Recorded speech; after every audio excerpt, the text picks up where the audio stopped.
শত বছরের ঐতিহ্যবাহী চল্লিশার বাজার। এটি পিরোজপুর সদর উপজেলার একটি বাজার।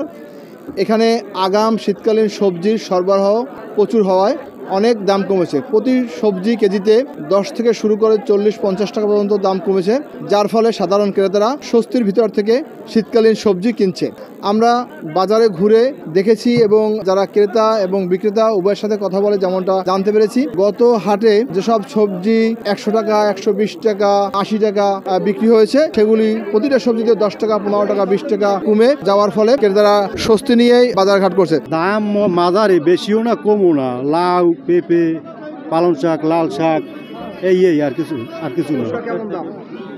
লাল শাক 30 টাকা, পালং শাক 40 টাকা, পেঁপে 30 টাকা কেজি, লাউ তো পিস হিসাবে যেরকম মাল এরকম দাম। ফুলকপি বাঁধাকপি তো এটা তো আগে 100 টাকা বেশি, ফুলকপি এখন তো 80 টাকা, এরপরে বেগুন 60 টাকা, 80 টাকা ছেলে গত আরও, এরপরে শসা 40 টাকা, 35 টাকা, পাতাকপি বর্তমানে 50 টাকা আজকে আরে, গত আরে 70 টাকাও বেশি। সিম 60 টাকা কেজি, মূলা 30 টাকা কেজি, ফুল আপনার রেখা 50 টাকা কেজি, বেগুন 60 টাকা, কাঁচা জাল 250 গ্রাম 40 টাকা, আর ঝিঙ্গা হচ্ছে 50 টাকা, দুন্দল 40 টাকা, পটল 40 টাকা, শসা 40 টাকা। পিরোজপুর সদর উপজেলার চলশার বাজার, এটি একটি বিখ্যাত বাজার। এটি 100 বছর পুরনো বাজার। সদর উপজেলার এই যে চলশা বাজারটি, এটি পিরোজপুর সদর উপজেলা সহ আশেপাশে বিভিন্ন দূর দূরান্তের মানুষ এখানে আসলে শীতকালীন সবজি সহ সুপারি, মাছ, তরকারি কিনতে আসে। আরেকটি ব্যাপার হচ্ছে, এখানে মানুষ ছাগল কেনার জন্য আসে। বিশেষ করে এই যে চলশার বাজারে ছাগলের হাট খুব বিখ্যাত হাট।